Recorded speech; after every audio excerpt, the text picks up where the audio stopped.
Hello madlang person, good morning. Grabe talaga madlang person, napaano na ang Philippines, oy. Tapos yung balita pa kagabi na i-impeach daw si Inday Sara Duterte, nakakalungkot lang din no. Pero hindi pa naman daw yun as in talaga sigurado na aprobado, kay imomove pa siya sa June 2 daw, pero mas maraming bumoto na hindi siya impeach. Tapos ang pumirma lang na is 215. O diba di may pag-asa pa. Sana nga, kasi halos ang mga tao kasi ngayon madlang person sa mga mas sila sa kay Inday Sara, diba? Pero wala kahit sabihin natin na wala tayong pakialam yan, may pakialam pa rin tayo, diba? Kasi andito man tayo sa Philippines. At yan nga madlang person, lang ako, sisilipin ko lang to. Dumating to kahapon, bali si Bimbim ang andito sa tindahan. Maaga man ang dating niya kahapon, is 3 PM ata. In-order ko lang to sa paninda din to madlang person. Ito yung sponge, ayan sponge yan ha. Naubos na kasi. Meron akong sponge na para siyang yung ganito madlang person. Scotch Brite. Tapos may in-order din ako na sako. Sako siya na malaki. Silipin ko lang din. Ganito siya madlang person. Ganyan. Kaya naubos naman ang sako ko. Tapos mahirap din makahanap dito lang banda sa may palengke, kay nagkaanuhan din, paunahan lang din. Bali to madlang person, 50 piraso. Ganito yung itsura niya. Malaki to siya, malaki. 50 kilos ata mahigit. Basta malaki siya na malapad. At ayan nga, baka magpaano pa ako, magsulat na lang ako muna ng sako for sale. Balik ang i-open ko muna yan siya, sunod na araw bibilangin ko din. Sa ngayon kasi kapag mag-open ako ngayon, makalat pa, hindi ko paano kung saan ko siya ilalagay. Bala ko kasi madlang person dito sana siya, diyan sa parang may estante, ako ng karton, tapos i-file ko siya ba, ayusin para paghihila isang lang. At yan nga madlang person, mag-immersion na naman kami mamaya sa school. Tapos si Victor maaga umalis, day off na niya kagabi, ay panggabi man siya, day off niya kagabi. Tapos kaninang umaga maaga siya umalis, kay may pinuntahan siya doon sa Marikina, may tinignan. Pag makauwi yun ng maaga, papasok si Kuya Jik. Kasi kung ako kasi maghatid madlang person, tapos ang immersion namin is dapat bago mag-1 andoon na kami sa school.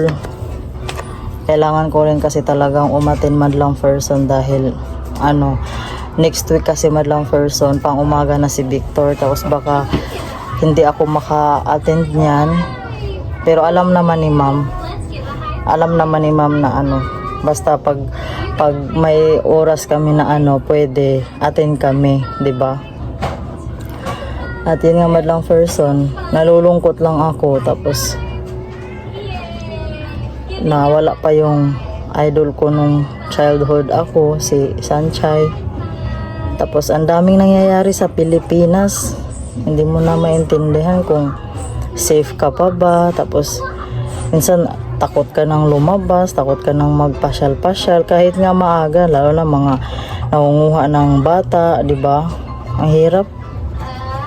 Kaya pag namimili nga ako madlang person, kasama si Victor para isahang na lang din ba. Tapos yun madlang person, mamaya mag-video na naman ako mamaya sa school nito. Tapos hindi ako nakapag-video ng maayos, kaya syempre nakakahiya. Kahapon dinala kami, pinapunta kami doon sa principal office, pinakilala kami. Natuwa naman kami kasi welcome kami sa school, di ba? So, ayan madlang person. Si Jinjin tulog pa. Si Kuya Jik maagang nagising. Kain tayo madlang person. Okay. Maalis na naman ang Maring yung puntang school. Isma! Kulit ni Jinjin. Ayaw! Da akong to. Hmm? Ayaw soti. Ayaw ma. Ayaw mo sama sa akin? Sama ka. Sama ka nga. No. Sama ako, Daddy. Di ba tinanong ka ni daddy mo, saan ka sama?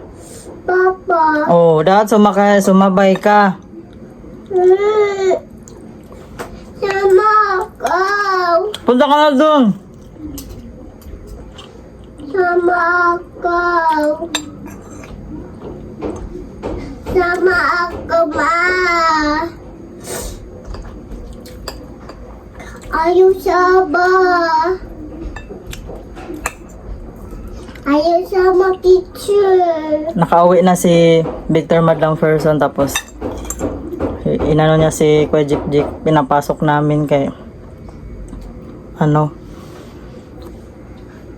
nakaraan kasi hindi nakapasok dahil inubo at saka sinipon. Uso ang sakit ngayon madlang person na ubo at saka sipon. Malis. Anong Liz? Sama ako. Nagreklamo si Jinjin kay gusto niya sumama doon sa daddy niya tsaka kay kuya niya, tapos tinanong siya kung kanino siya sama, sa akin ba o doon kila daddy niya. Ang sagot ni Jinjin, kay mama. Tas ngayon mag-ano doon. Hindi. Bukas sama ka doon. Sama ako, Daddy. Tinanong ka kanina eh. Sama ka. Sama ako, wawa. Walang wawate. Kain lang ako ng kaunti kaya kahapon kasi hindi ako kain sa kamadali. Di ako katanghalian kahapon. Baba, sama Pagdating namin galing sa school, sobrang sakit ng ulo ko dahil nga napas mo sa kain. Mama, sama ako. Sama nga tayo. Hindi, sama ako, Daddy. Nakaalis na si daddy mo eh. Tinanong, Daddy, sa ako. magdumi-dumi ka, Jin.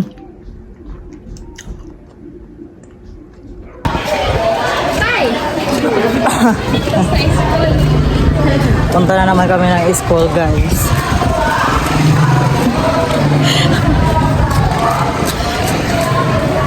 Sama na naman si Jinjin.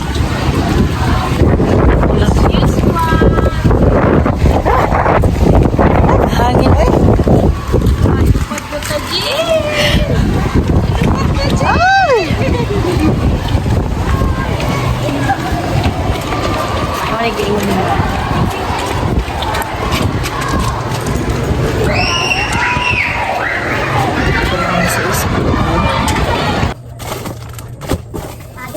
Ano ba yan?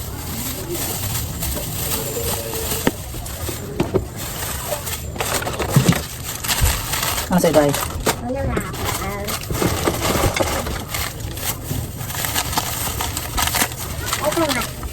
Lima, apat lima. Ilan? Hulog na.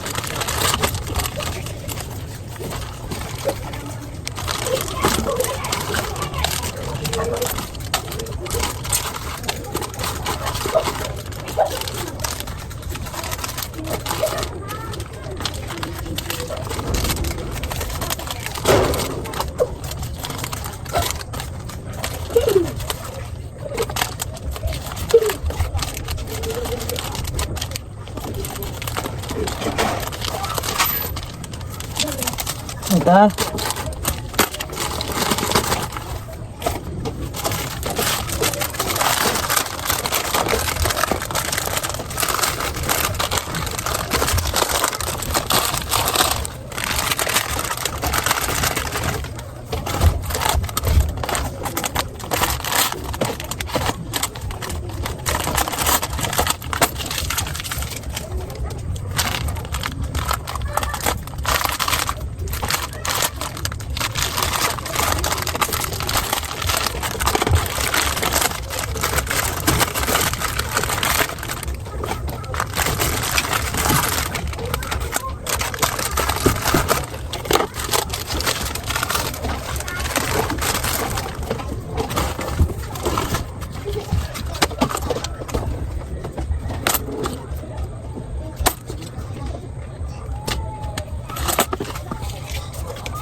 Lima?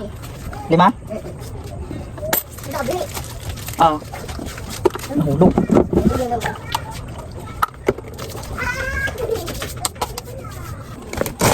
Alis na, Max. Siya daw.